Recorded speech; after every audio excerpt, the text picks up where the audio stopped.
It ain't about how hard you hit. It's about how hard you can get hit and keep moving forward. How much you can take and keep moving forward. That's how winning is done.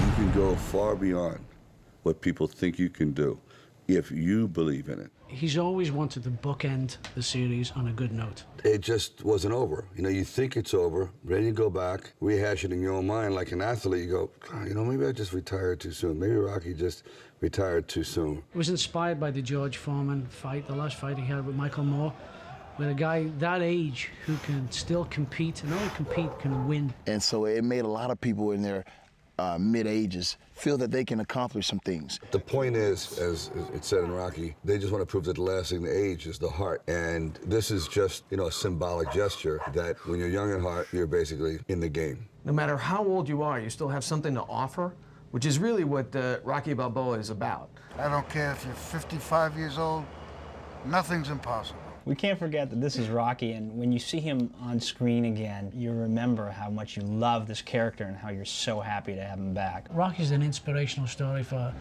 many people around the world, and this is just Rocky getting older, but still the same heart and motivation and inspiration. That's what draws a lot of people in and keeps the legacy and the legend of Rocky going.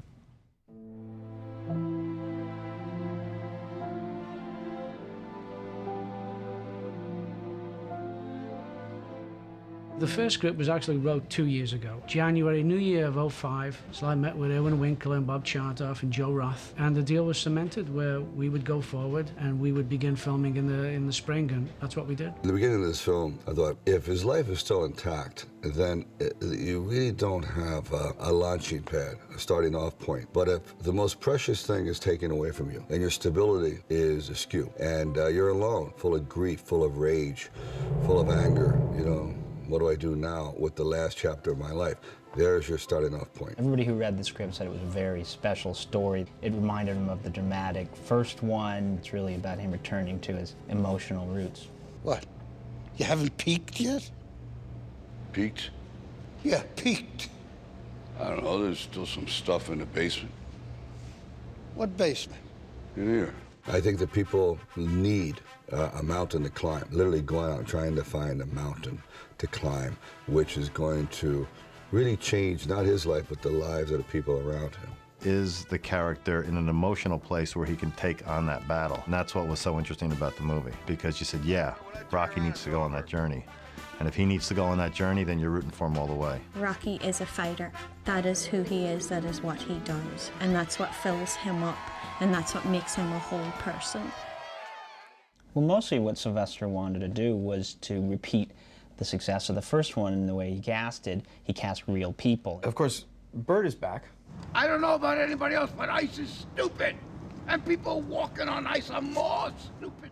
Burt Young, of course, is extremely unique, and he's the only survivor of, you know, the Rocky 30-year journey. I was completely floored that he seemed to have caught the essence, the cleanliness, the clarity of the first. Their relationship is really pure. You know he's abusive. You know that Paulie is going to be insensitive. But in the end, he adores, he worships Rocky. It's his buddy. He's almost like Rocky Balboa himself. You can't have a Rocky without Burt. He's Rocky's sidekick. He's intrinsic to this film, to the whole Rocky series. Then we have Milo, who plays my son. Wonderful actor. Actually, even his mouth even is as crooked as mine. I don't get it. Same side, too. It'd been a while since I'd seen the films, so I had to go back and reacquaint myself with everything in the character and, like, me personally, like, where Robert was coming from. People are gonna think you're crazy. I don't mind. Then we have Little Marie, who's a girl I walked home 30 years ago. Is played by Geraldine Hughes. When was the last time you went dancing? Has it been a while? Why are you asking me that? Wow, I'm asking because you danced around all these problems. You might as well come and dance with me. Now, I ain't that good, but, you know, I'm probably better than the average bear. And where that came from, I don't know. Believe it or not, she's European, Irish, but you would believe she's from the streets of Philadelphia and brings this great pathos. I mean, I knew I was being considered, but I didn't think in a million years I would really be in this film. I said to him before the end of the conversation, I wanted him to know that he was an incredible influence in my family, and it really was a huge impact. And to top it off, we have, you know, at the time, the light reigning heavyweight champion of the world, Antonio Tarver. He's the real deal. And so I picked him and cast him for a reason. He wanted it to look real, and he didn't want it to look like an actor playing a boxer.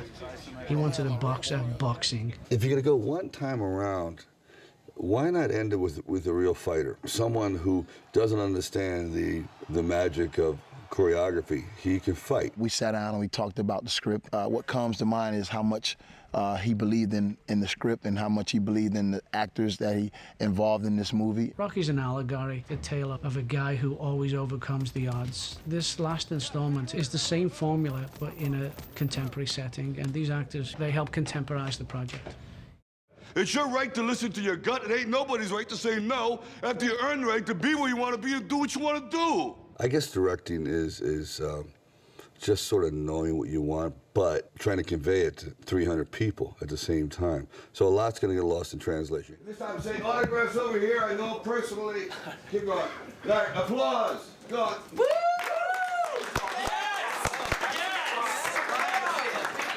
Coming into a job where this guy's been doing this for years. It's like, wow, he's directing, you wrote, and I'm acting with him. And as an actor, it's hard not to be intimidated or overwhelmed by that, but he's terribly kind with his time. We did, at the end of Rocky 2, it was about, yo, Adrian, I did it. I did 10 takes. It was all, yo, Adrian, I did it, like, pal. And I just did one take. Yo, Adrian. Okay, here we go. Wow. It isn't like he's dealing with an actor or with an electrician or a gaffer. Everybody's the same. He'll work you and work you and work you. But there's no gripes because he's a frontline guy. It's depressing and freaking cold. What's the matter with you? Hey. Okay, I'm gonna go through that again. Are you ready, guys? Get your focus.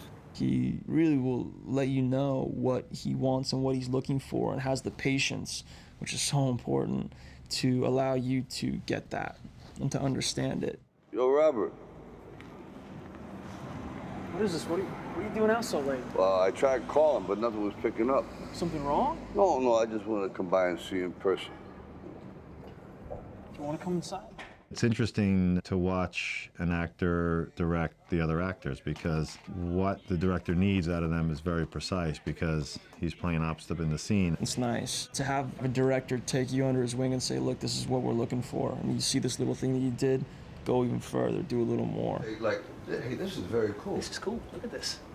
I've never seen anything like that before. This is pretty cool. This is pretty cool. If you sit around long enough and watch enough work from other people, you know, you sort of come up with a style. He knows what he wants, he's focused, he's got a vision, and he's sticking to it, and he believes in this. Some scenes which are frenetic and internally disturbing, like when Rocky is being denied by the boxing commission his license, it's jerky, it's upsetting. It's actually a little unsettling to watch, but that's on purpose, because he's off, he's unbalanced in a sense. I mean, emotionally upset. In good conscience, cannot recommend you for a license, and we therefore deny your application. I just watch him work, and I'm fascinated by his focus and energy. I'm going to take this camera and widen out, and I'm going to pull back here and get it more. I have a raking profile. Great, you get more gunner yes, knowledge, guys, yeah. That's it. I love this. Hard running is great. It's great. The other scene when I'm shooting Dixon is very light and bright and it's sterile. Not a lot of interesting coverage, nothing dramatic in the lighting. I wanted to show that his life is without color, without shadows, without any ambience. And he's a hard worker. I mean, he's a very hard worker. And like I said, he's inspired me. And I just work hard as I can, and know that this time that you have is only a moment, and you got to capitalize on every minute. Unlimited energy. I see this when we're filming at like 3 in the morning when the rest of the crew is going, I guess Sly's got his second wind and then his third wind and a fourth wind. Anybody who says they're tired on this set needs to be fired, because that man is a machine.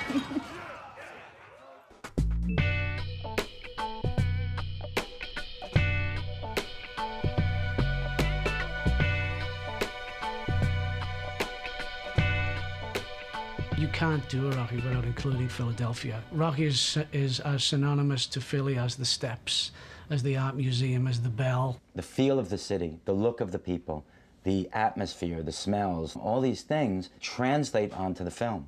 Sly was intent on getting those very small characteristics that you just could not get by shooting in LA. I'd never been here before. It was nice how welcoming everybody was and how excited everybody was to have us here. The Philadelphia people look at Rocky as an existing being, as someone who sort of exists. Sly is a hero, especially in Philadelphia. That's what I hear all the time. I'm from Philadelphia and Rocky's my hero. They're not yelling for Sylvester Stallone. Believe me, it's all Rocky, Rocky, yo, rock, rock. There is no separation between the two identities. You're one of us. I mean, That's for sure. you really are. You just, in a very interesting and very nice way, you've become symbolic of our city and our people. We're probably about as blue-collar a place as you can get. That's I mean, right. our people work hard every day. Rocky just touched a really, really familiar chord with us, and and you're that guy. It was amazing, the crowd turnout and just the love in the crowd for Sly. He is surrounded by people. We had to hire extra security guards, and he doesn't want them. He keeps pushing through all the guards and the crowd control to sign people's autograph. People just run up to him and like, can I get you? And he's, please, I need work. I gotta go. I gotta make a living. We got a lot of work to do, guys. I have to sometimes be very aware that they don't want me to act like Sylvester Stallone. They want you to be Rocky. People went absolutely crazy. I mean, screaming, Rocky, Rocky, Rocky. And it was particularly difficult at the Italian market because the idea at the Italian market was always to mix with the people that were there. We knew going in that we would have 20 minutes and then it's going to be impossible. Well, sure enough, it was. And we just got a few shots out of it. You're not paying attention. It made it quite a challenge to shoot there, and we weren't able to move as quickly as we had hoped. Everybody calls him Rocky. It's amazing. People don't call him Stallone down here. He is Rocky. The Italian market, again, it's like going back to something that a fictional character coming home. I don't know, it's hard to put it into words, or maybe it's easy to put it into words. It was a happening, but it wasn't Sylvester Stallone's happening. It was Rocky had come home to roost. He goes through basically a tour of a lot of the places that he frequented in the first movie. The idea of revisiting them, I think, brings together a kind of nostalgic feel. We were shooting the other night at Rocky's old house. It was a Friday. We shot till about 7 o'clock in the morning. I met one of the crew members in a coffee shop the next morning. He said, for me to be there shooting at Rocky's old house, he said, I felt like I was a part of history. One of Sly's mantras was, this is going to be as real as possible. We're going to use real locations. We had a stage, but we never built anything on it. We found this house driving around looking at, probably about 4 dozen houses. And the unique thing this house offered us, because there's so many houses that are similar to it, what we were given was this wonderful double wide space, 2 houses essentially. We presume that Rocky's lived here with Adrian since early 90s. So we created all these rooms, kitchen, Rocky's bedroom, Paulie's bedroom.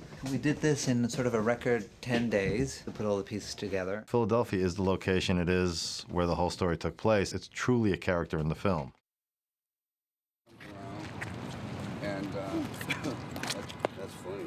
It's small, but you know what's funny? That's Converse. That's funny. All right. You know, weird. First time? You seen it? Yeah. That's funny. Wow.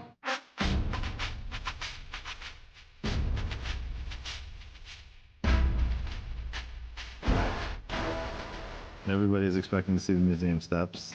Every day you see people running up there and throwing up their arms. It's the moment. Most people that have been to Philly have done it.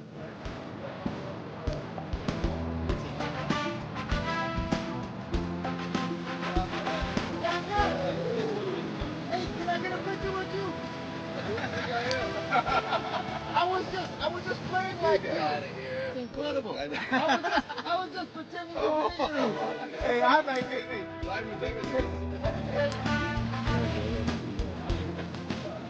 We weren't supposed to work until Sunday because that's when the snow was going to come. But I had a feeling it was going to come on Saturday. So I said, let's just be ready. Let's have someone there from 8 o'clock. I said, By the time they wrapped, it was 5 in the morning. That means people had 3 hours sleep. I said, I'm telling you, I got a gut feeling. Let's be ready. Shooting it, you know, it's not that complex. You're covering him running upstairs. It's a set of stairs, but it's not the most complex thing that we've done, but probably the most recognizable scene in the movie. The crew shows up, a little militant, a little angry, and I don't blame. Everyone's tired. I can't see straight, and no snow. And we're sitting around, and I'm looking bad, really bad. And we're ready to pack up, and boom, the sky opens up. And I mean opens up. These things are like washcloths coming in. They're like thunk, these big slices of sky. We ordered this weather. I made a call upstairs last night. This is unbelievable. I hope we get this shot because it may turn into a blizzard, which is not a good thing. So, if I get to the top of the steps, primarily by dog sled, we know we've gone too far. It's a historic moment. Glad I'm here to see it. I mean, how could you not be part of this history? I know. You know what I mean? And look, it's magical weather. It's like magic. When we finished, it stopped. Now, I'm not a big believer in, divine intervention, but it was extraordinary. And it was a very emotional time for me, so I stood on the steps and I go, this is it. I said, Sly, you got to turn this around, man. So I'm standing on the steps, I'm looking out the city, the sun is going down. I go, but at least you did it. At least you did it. You got here, you ended it on, who knew it would end on this moment in the snow, on the steps in Philadelphia. It's exactly the kind of mood and send-off and story point that works for this film. But on an emotional level, it hasn't sunk in yet. This is like the last time I'll ever be wearing these clothes, last time Rocky had, last time on the steps. The legacy, I never thought would ever end up being a legacy, but I guess what has come out of it, a pretty universal dream to try to rise up and take your best shot at life. When I yell cut, it's over. It's like a 30-year journey, everything I've ever had in my life. Everything maybe that I'll accomplish that is really worthy is done.